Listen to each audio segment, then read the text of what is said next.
8:30 ظهرا بعد انتهاء الدوام المدرسي، حتى بدأت صواريخ الكاتيوشا وقذائف الهاون تتساقط على الأحياء في وسط العاصمة دمشق، مستهدفة حسب ما قال جيش الإسلام وواقع لقوات الأسد، حيث ذكر ناشطون أن إطلاق أكثر من 100 صاروخ وقذيفة على عدة مواقع في العاصمة، وهي حي الملكي وبرمانة والمهاجرين والجمارك والنجدة، أيضا المجلس 86 والشيخ سعد والمزرعة وشارع العدل وشارع بغداد وكل بحرات وعين كرك وصحة المحافظة وسراج الفيحاء والسمرية والعباسية وبزة. هذه المناطق كلها تمثل استضافة اليوم. سقط على عدد من والقتلى والجرحى في سلوك قوات أسد، كما سقط جراء عدد من المدنيين، إضافة لاحتراق سيارات المواطنين التي سقط عليها الصواريخ. وحقيقة سفارات سيارات الإسعاف سمعت بوضوح في جميع أنحاء العاصمة دمشق، وهي تنقل المصابين والقتلى إلى المجافي النزالية والمجافي العامة.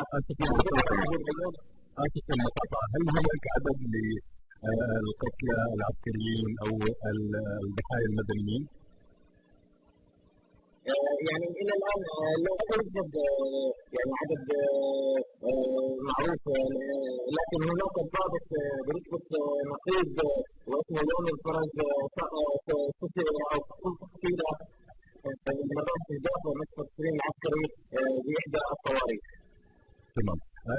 عدد الضحايا المدنيين، يعني جاءنا أخبار أنه تحت عدنان استهدافات وبعض الساحات المعينة يعني بقلب دمشق يعني سقطت هناك عدة قذائف، هل هناك ضحايا من المدنيين في دمشق؟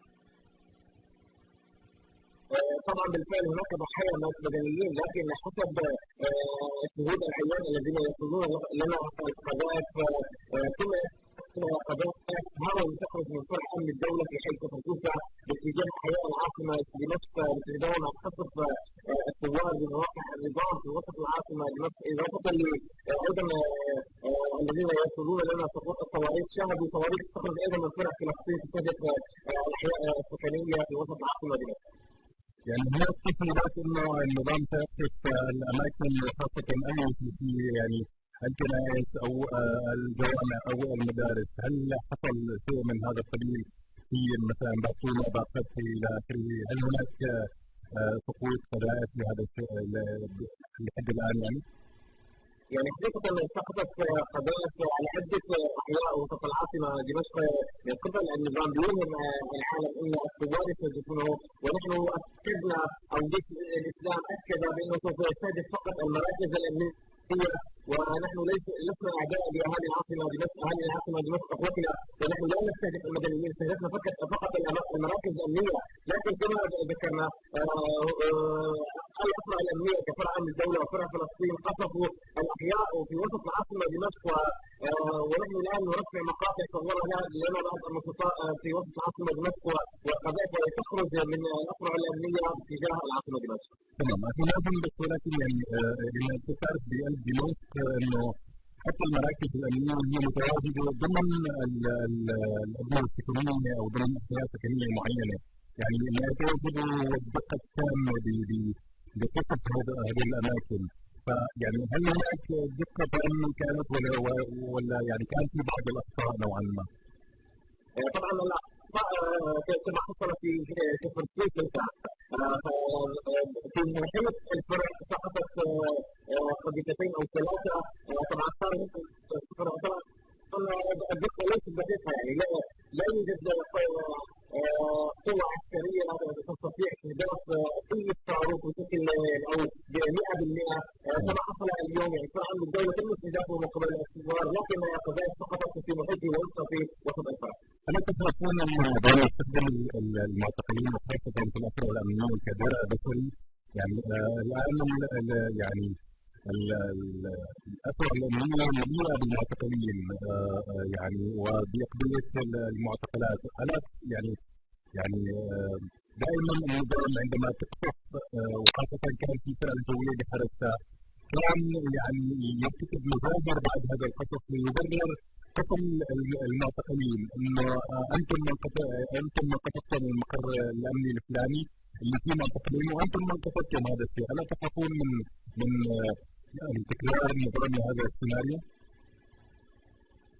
حقيقة يعني اليوم حصل مثل ذلك، لكن النظام كان أخذ حذره عندما ألبس اليوم معظم عناصره المتواجدة على الحواجز بالقرب من السجون الأمنية لباس مدني في حال تم استهداف هذه الحواجز والنقاط العسكرية لينهي العالم من الذين قتلوا مدنيين. كما ذكرنا اليوم النظام يعني ألبس جميع العناصر لباس مدني في الحواجز المنتشرة في العاصمة دمشق. في المقابل اليوم النظام حاول تخصص محيط حي الجوبة في حي العباسيين بثلاث صواريخ، لكن الحمد لله سقطت على عناصر المتواجدين في محيط حي الجوبة، مما ادى لقتل العشرات من عناصر الاسد المتواجدين في محيط حي الجوبة من قرب حي العباسيين. هناك يعني كثير اخبار عن نزوح من قلب العاصمه، هل هناك فعلا حركه نزوح من قلب العاصمه ولا فقط من الاماكن المحدده مثل 86 او يعني اماكن تجمع النظام السومريه والى اخره؟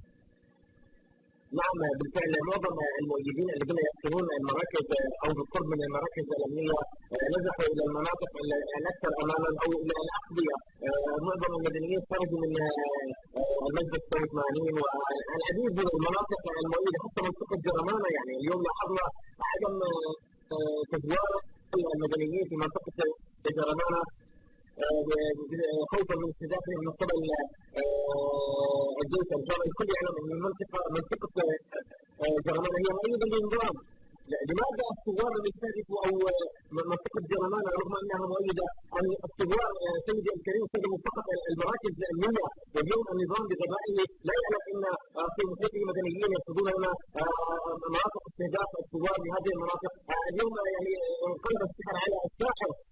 صورنا مقاطع من قلب العاصمه دمشق والاطلع الامنيه تقصف الاحياء في وسط العاصمه دمشق. أشكرك جزيل الشكر مازن أسامي من شركة شام الإخبارية، شكرا جزيلا على كل هذه التفاصيل.